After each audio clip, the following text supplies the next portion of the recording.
যুগপুরুষ শ্রী রামকৃষ্ণ। ভাষ্য রচনা ও পাঠে গৌতম ঘোষ। সঙ্গীত চয়ন ও সঙ্গীত পরিচালনায় শ্রীমতী তনুশ্রী চ্যাটার্জি। অংশগ্রহণে সঙ্গীত সাধনার সদস্যবৃন্দা। শুরু হচ্ছে গীতি আলেখ্য যুগপুরুষ শ্রী রামকৃষ্ণ।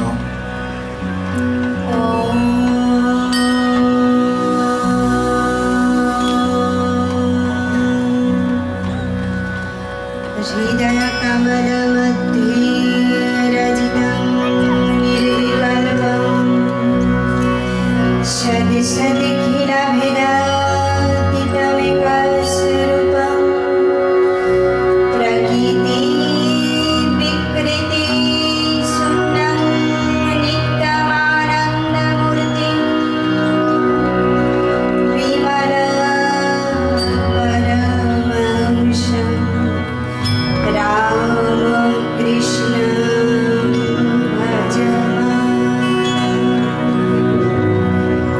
ত্রিতাপদগ্ধ জীবের দুঃখ করুণায় বিগলিত হয়েছিলেন পরম ব্রহ্ম ভগবৎ শক্তি।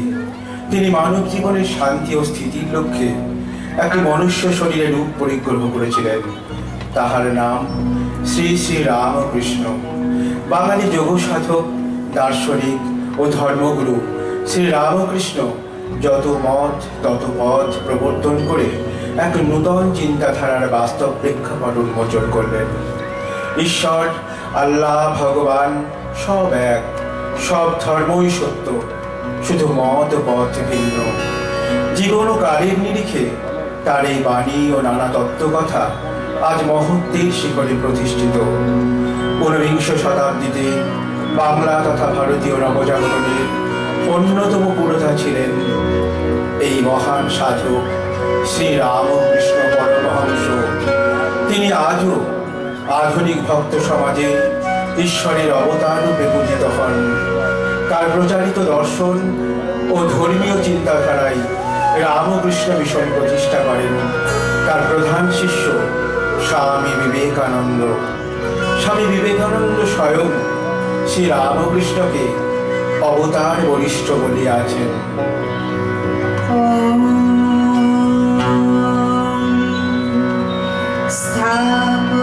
स्थापकाय च धर्मस्य सर्वधर्म स्वरूपिणे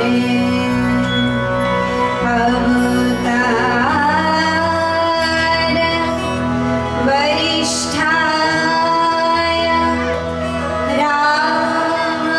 रामकृष्णाय ते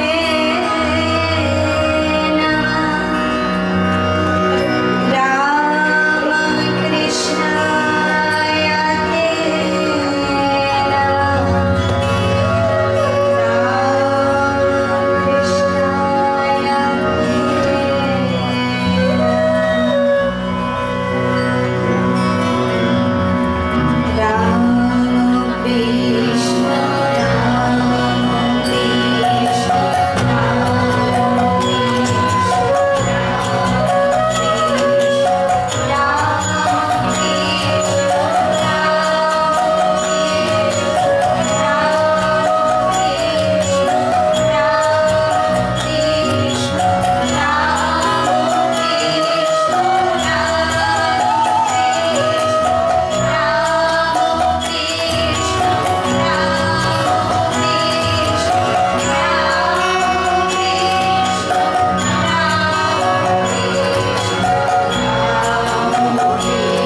শ্রী শ্রী রামকৃষ্ণ হুগলি জেলার কামারপুকুর গ্রামে সৎ ব্রাহ্মণ পরিবারে ফাল্গুনের শুক্লাপক্ষের দ্বিতীয়া তিথিতে জন্মগ্রহণ করেন।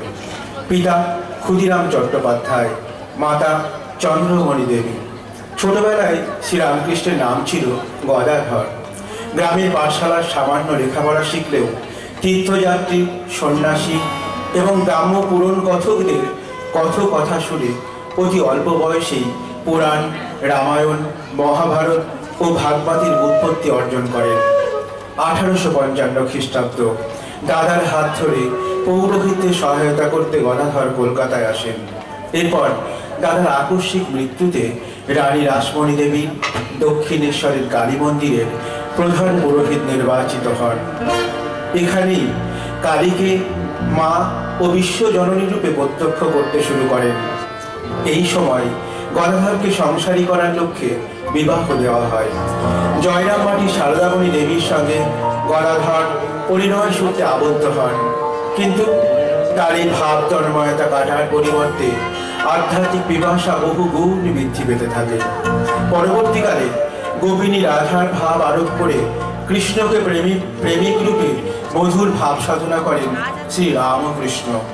নদিয়ার গৌড়ীয় বৈষ্ণব ভক্তিবাদের প্রবর্তক শ্রী চৈতন্য ও নিত্যানন্দের জন্মস্থান ভ্রমণকালে তিনি ভাবচক্ষুতে দুই নিত্যরত বালকের দেখে অন্তরীণ হয়ে গেয়ে উঠলেন, মন আমার হরি হরি বলিবে কবে, মন আমার রাধা নাম কৃষ্ণ হবে, কৃষ্ণ হবে রাধা নাম। মন আমার হরি হরি বলিবে কবে, মন আমার রাধা নাম কৃষ্ণ হবে, কৃষ্ণ হবে রাধা নাম। হরি হরি সাজিবে চূড়ায় নূপুর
গদাধরের আধ্যাত্মিক জাগ্রত চৈতন্যের নতুন রূপ হল শ্রী রামকৃষ্ণ। যিনি রাম তিনিই কৃষ্ণ, এই নামটি দিয়েছিলেন রাসমণি দেবীর জামাতা মথুর বাবু। ভগবানের অবতার রূপে রামকৃষ্ণদেবের কণ্ঠে উচ্চারিত হয়েছিল বেদবাণী, যা সেই সময় জ্ঞানীগুণী মানুষ শ্রবণ করে অমৃত লাভের সন্ধান পেয়েছিলেন। এই সময়ে সদ্য পিতৃহারা সংসার সমস্যায় জর্জরিত তরুণ নরেন্দ্রনাথ এসেছিলেন মুক্তি লাভের আকাঙ্ক্ষায়। তিনি রামকৃষ্ণের কাছে জীবন সম্পর্কে নানা প্রশ্ন রাখলেন। আমি অবসর সময় খুঁজে পাচ্ছি না, জীবন আমার কাছে কঠিন হয়ে উঠেছে। শ্রীরামকৃষ্ণ বললেন, কাজ তোমাকে ব্যস্ত করবে, কিন্তু সৃজনশীলতা তোমাকে অবসর দেবে।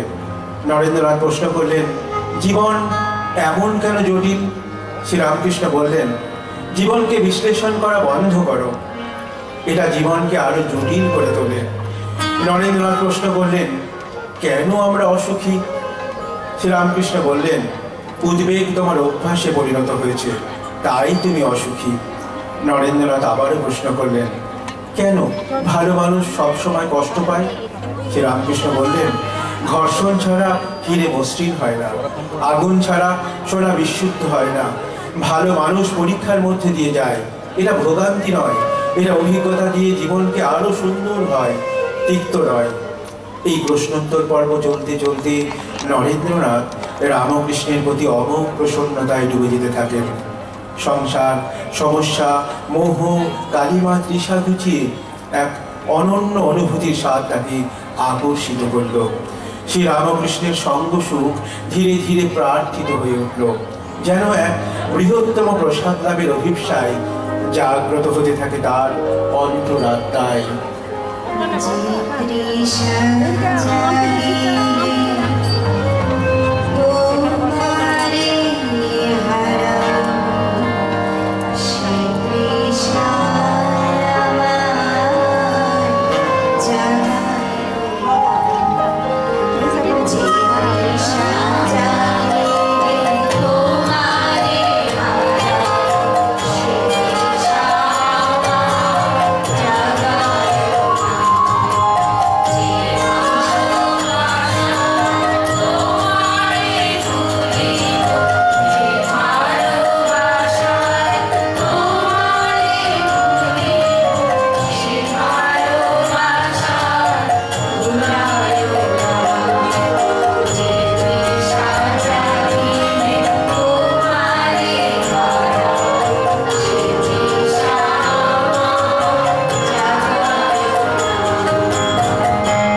বৈদান্তিক অভিধান। চার বেদে চারটি মহাকাব্য আছে, তা হল প্রজ্ঞানাম ব্রহ্ম ঋগ্বেদ, তত্ত্বং ওষি সামবেদ, অহং ব্রহ্মাস্মি যজুর্বেদ, অয়ং আত্মা ব্রহ্মা অথর্ববেদ। জ্ঞানমার্গে যারা সাধনা করেন তারা এই মন্ত্রগুলির যে কোনো একটি ধ্যান ধারণা অনুশীলন করেন। এবার সাধনা স্তর অনুযায়ী সাধককে চারটি ভাগে ভাগ করা হয়: বহুদক, কোটিচক, হংস এবং চতুর্থ হল পরমহংস, যিনি নির্বিকল্প সমাধিতে ব্রহ্ম সাক্ষাৎ করেছেন এবং সেখান থেকে ফিরে লোকশিক্ষার জন্য আচার্যের ভূমিকা পালন করে চলেছেন। এই পরমহংস উপাধিদের শ্রী রামকৃষ্ণকে দেন সম্ভবত শ্রীমৎ তোতাপুরী। রাজহাঁস যেমন জল ও দুধ আলাদা করতে পারে, তেমনি পরমহংস সত্য ও ভ্রমকে পৃথক করতে পারে। স্বামী বিবেকানন্দ বলেছেন, শ্রী রামকৃষ্ণদেবের জীবন অনন্ত শক্তিপূর্ণ একটা সন্ধানী আলো, বেদ বেদান্তের ভাষ্য স্বরূপ। এই সার সত্য গ্রহণ করে স্বামী বিবেকানন্দ সহ একদল যুব সম্প্রদায় গুরু শ্রী রামকৃষ্ণের চরণে শরণ নেন। তার অনুশাসনে ত্যাগ ও তপস্যার আধ্যাত্মিক শক্তির অধিকারী হয়ে মানুষের দুঃখ, দৈন্য, মুক্তি ও সেবার কাজে ব্রতী হয়ে নূতন ভারত গড়ার লক্ষ্যে এগিয়ে চলেন। চরণে শরণ নিতে চাই, চাইব চরণে শরণ নিতে চাই, চরণে শরণ নিতে চাই, চাইব চরণে শরণ নিতে চাই।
পয়লা জানুয়ারি 1886 সাল, বিকেল 3টে।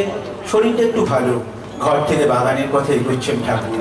দেখলেন কাছে গাছের তলে আড্ডা দিচ্ছে গিরিশ, অতুল, রাম আরও অনেকে। কাছে গিয়ে গিরিশকে ঠাকুর বললেন, হ্যাঁ রে গিরিশ, আমি নাকি ভগবানের অবতার। তুই আমার মধ্যে কি দেখলি, কি বুঝলি? গিরিশ ঘোষ তার সামনে হাঁটু গেড়ে বসে বললেন, আমি আর কি বলতে পারি? স্বয়ং ব্যাসদেব বাল্মীকিও যাকে বর্ণনা করার জন্য ভাষা খুঁজে পায়নি, আমি আর কি বলবো? গিরিশের ভক্তিটা ঠাকুর আপ্লুত হয়ে বললেন, আমি আর কি বলবো, তোমাদের চৈতন্য হোক। এরপর ঠাকুর সমাধিস্থ হয়ে তার প্রত্যেক শিষ্যকে স্পর্শ করলেন। সেদিন তার স্পর্শে প্রত্যেকেই অদ্ভুত কিছু আধ্যাত্মিক অনুভূতি হয়েছিল। গিরিশ ঘোষ দেখলেন ঠাকুরকে ঘিরে রেখেছে এক দিব্য জ্যোতি। জয় শ্রী রামকৃষ্ণ, জয় শ্রী রামকৃষ্ণ বলে শ্রীরামকৃষ্ণের চরণে পড়ে গিয়ে গিরিশ চিৎকার করতে লাগলেন। অর্থ, যশ, নাম, প্রতিপত্তি নয়, ঠাকুর সেদিন চৈতন্য বিতরণ করেছিলেন। হিন্দু পুরাণ বর্ণিত কল্পতরুতে পরিণত হয়েছিলেন। একবিংশে দাঁড়িয়ে আজ 1 জানুয়ারি কল্পতরু দিবসে মানুষ ছুটে আসেন তার মন্দির ও মহিমার কাছে শান্তি সুধা পান করতে। আজও তার সন্ন্যাসী ও গৃহী ভক্তকুল গিরিশ ঘোষের মতোই শ্রীরামকৃষ্ণের নামে জয়ধ্বনি করে নতজানু হয়ে ঐশ্বরিক স্পর্শ প্রার্থনা করে। ভক্তকুলের হৃদয়ের অন্তঃস্থল থেকে উচ্চারিত হয়, জয় শ্রী রামকৃষ্ণ, জয় শ্রী রামকৃষ্ণ, জয় শ্রী রামকৃষ্ণ।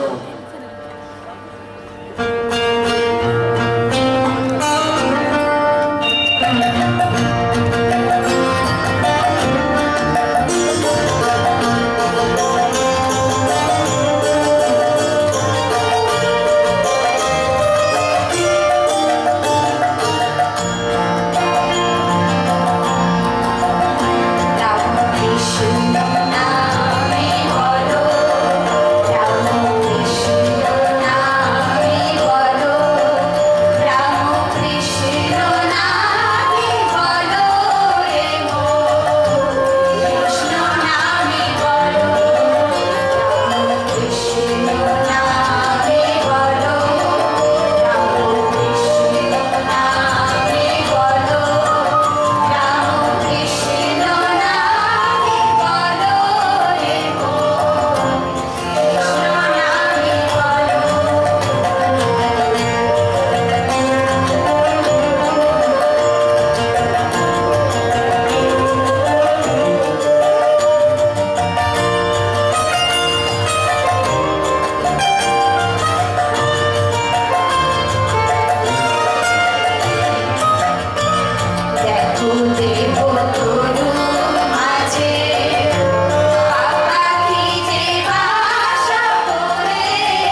শেষ হল আমাদের দ্বিতীয় আলেখ্য যুগপুরুষ শ্রী রামকৃষ্ণ। আমরা পরবর্তীতে চলে যাব, একক সঙ্গীত পরিবেশন করবে